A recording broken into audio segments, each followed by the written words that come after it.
अस्सलाम वालेकुम। कैसे हैं आप सभी लोग? आई होप कि आप सभी बिल्कुल ठीक होंगे।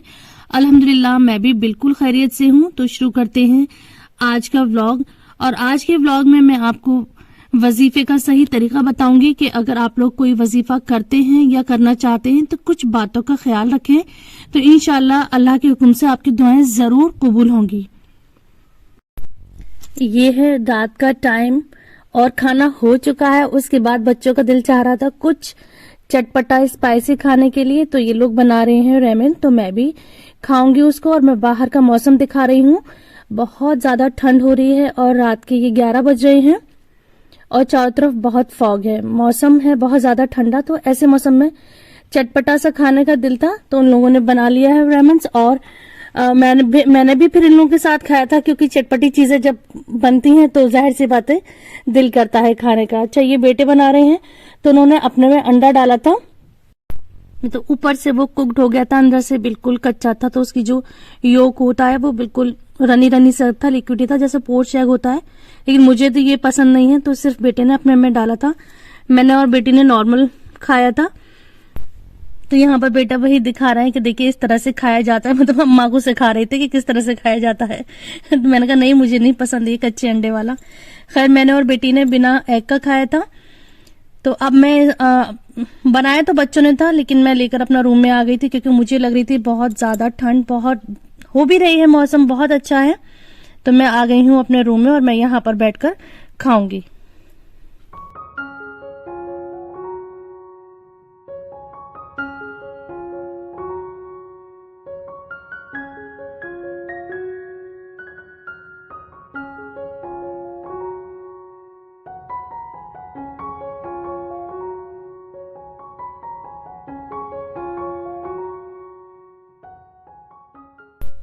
इतनी तीखी थी, इतनी स्पाइसी थी कि अब कुछ मीठा ढूंढ रही थी, तो शुक्र है घर में ये रसमलाई रखी थी। उसके बाद मैंने खा ली रसमलाई। तो उसके बाद फिर हम लोग सो गए थे। अब मैं शेयर करती हूँ नेक्स्ट डे का व्लॉग। तो सुबह बहुत अच्छी शुरू हुई थी, मतलब धूप निकली थी, हल्की हल्की सी धूप निकली थी। देखिए खुदा की कुदरत कि यही धूप गर्मियों में इतनी बुरी लगती है कि देखा भी नहीं जाता, और सर्दियों में यही धूप इतनी प्यारी लगती है कि इसे देख के दिल खुश हो जाता है। तो आज के जो दिन की शुरुआत थी बहुत अच्छी थी, बहुत प्यारा मौसम हो रहा था। मैंने सोचा था कि शायद आज धूप निकल आएगी, तो मैंने जल्दी जल्दी मशीन में जाके कपड़े लोड कर दिए थे।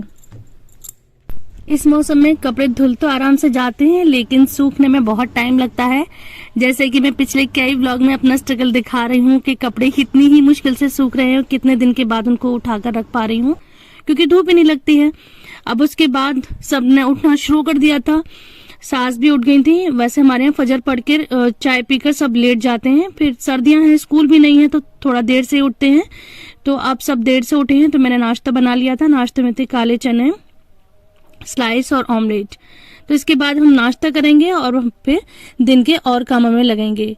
तो उसके साथ ही मैंने किचन की कर ली थी सफाई। असल में किचन अब मांग रहा है डीप क्लीनिंग, क्योंकि सर्दियां ज्यादा हैं, कुकिंग भी इस मौसम में बहुत ज्यादा होती है।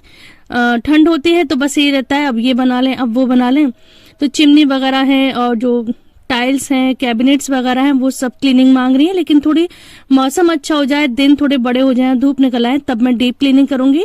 ये गैस स्टोव है, स्लैब है और सामने की वॉल के जो टाइल्स हैं, ये तो डेली ही क्लीन करती रहती हूँ। तो मैं वही सब अब क्लीन करी थी, किचन को क्लीन करूंगी, उसके बाद फिर मैं कुकिंग करूंगी। अच्छा, रात मैंने बना दिए थे काले चने, तो और आज मेरा इरादा था, वो सॉरी, रात मैंने भिगो दिए थे काबुली चने। तो मेरा आज इरादा था पूरा छोले भटूरे बनाने का। लेकिन आज हमें, जैसा कि मैं पिछली वीडियो में बता चुकी हूँ, कि मेरी जो गैस स्टोव है बहुत ज्यादा परेशान कर रहा है, पता नहीं क्यों बार बार बंद हो जा रहा है। तो आज बहुत ज्यादा परेशान कर रहा था, तो मैंने वो कैंसिल कर दिया। तो फिर मैंने जल्दी से मटर पुलाव बना लिया था और गैस गई है सर्विस के लिए। तो अब इंशाल्लाह कल बनाऊंगी मैं छोले भटूरे। इनको मैं अभी बॉईल करके रख दूंगी। खाना खाकर नमाज पढ़कर फिर हम लोग आ गए थे टेरिस पर बैठेंगे, क्योंकि धूप निकल आई थी। अब हम लोग यहाँ पे थोड़ी देर धूप में बैठेंगे और मैं करूंगी अपना इंटरेस्टिंग काम। आजकल मुझे क्रोशे के बहुत ज्यादा शौक लगा हुआ है, क्योंकि मौसम अच्छा है, धूप में बैठते हैं तो अच्छा है कि थोड़ी क्रोशे चला लूं।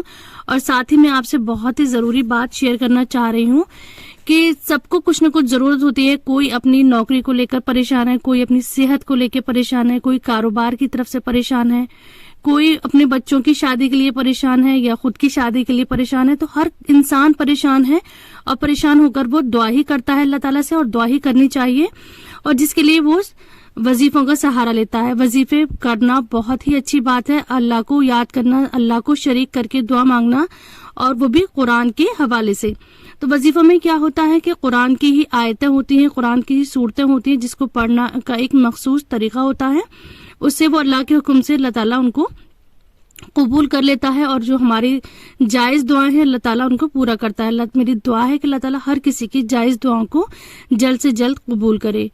तो लेकिन कुछ लोग वजीफे पढ़ते हैं और कहते हैं कि हमारी दुआ कबूल नहीं होती, तो कुछ वजूहात होती हैं जिस वजह से दुआएं कबूल नहीं होती है। तो आप अपने अंदर झांके, अपने घर में देखें कि कहाँ क्या कमी है, उसको दूर करें। तो कुछ बातें जो मुझे पता है मैं आप लोगों के साथ शेयर कर रही हूँ, आप उन पर अमल करिए, इंशाअल्लाह ताला आपकी हर जायज मुराद पूरी होगी। तो सबसे पहली बात है कि नमाजों की पाबंदी रखें। हर वजीफा तभी काम करता है कि जब आप अपने फर्ज को अदा करेंगी, और सबसे पहला फर्ज है नमाज। नमाज की पाबंदी रखें। और दूसरा है कि आप पाक रहने की कोशिश करें, हर वक्त पाक रहें। पाक से मुराद आप जानते हैं, किसी भी तरह की गंदगी है या आपका दिल कराहियत करता है तो फौरन आप गुस्ल करें, और कोई गंदी चीज लगती है उसको साफ कर लें। ज्यादा से ज्यादा हर वक्त पाक रहने की कोशिश करें, और मुमकिन हो सके तो वुजू में रहें।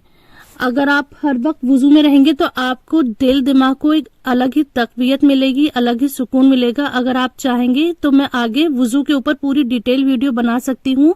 वुजू में रहने की इतनी ज्यादा फजीलत है, इतनी ज्यादा इसकी अच्छाइयां हैं कि मैं आपको बता नहीं सकती। इसके ऊपर एक बहुत बड़ी वीडियो बन जाएगी, अगर कोई कहेगा तो मैं वो भी शेयर कर दूंगी। और अगली बात है जो कि वो भी बहुत जरूरी है कि गीबत से बचें। हमें हर तरह की गीबत से बचना चाहिए। अल्लाह ताला हम सबको हिदायत दे, मुझे भी हिदायत दे, मेरे लिए भी दुआ करिएगा कि मैं हर गुनाह से, हर गलत काम से, छोटे छोटे गुनाह हो या बड़े बड़े गुनाह हो, अल्लाह ताला मुझे उनसे बचाए। और मैं कह रही हूँ गीबत से बचना चाहिए। गीबत करने से जो हम सामने वाले का कुछ भी नहीं बिगाड़ते हैं, यकीन जानिए हम अपना ही बिगाड़ते हैं। गीबत करने से हमारे घर की बरकत चली जाती है, और ये बिल्कुल सही बात है। आप किसी भी आलिम से इस बात की तस्दीक कर सकती हैं। और क्या आप जानती हैं कि अगर हम किसी की गीबत करते हैं, यानी पीठ पीछे उसकी बुराई करते हैं, तो हम अपनी नेकियां उसके पल्ले में डाल देते हैं। मतलब वैसे ही आजकल के दौर में इतने कम हमसे नेकियां हो रही हैं, और जो भी हमने नेकियां करी हैं वो हम सामने वाले को दे देते हैं, तो कितना बड़ा हमारा नुकसान है। अच्छा, अगली बात यह है कि दुआएं पूरी करने के लिए कि झूठ से बचें। मुमकिन हो बिल्कुल भी झूठ ना बोले, मजाक में भी झूठ ना बोले। मजाक है तो मतलब मजाक करके थोड़ी देर बाद उसको बता दें। बिल्कुल झूठ से बचें। झूठ बोलने से भी हमारे घर की खैर जाती है, हमारे घर की बरकत जाती है, और नेकियां भी जाती हैं। तो ये हैं छोटी छोटी सी बातें, आप इस पर अमल करिए और दुआ करिए कि अल्लाह ताला मुझे भी अमल की पूरी पूरी तौफीक दे, हम सबको अमल की तौफीक दे। इन सभी के साथ अगर हम कोई वजीफा करते हैं, हम कोई दुआ करते हैं, तो अल्लाह ने चाहा इंशाअल्लाह उसके हुक्म से हमारी सारी दुआएं पूरी होंगी, और हमारे घर में खैर, बरकत, रहमत जरूर आएगी। तो और आगे की वीडियो में मैं आपको बहुत मोतबर वजीफे भी बताऊंगी। दुआ में मुझे याद रखिएगा। अल्लाह हाफिज।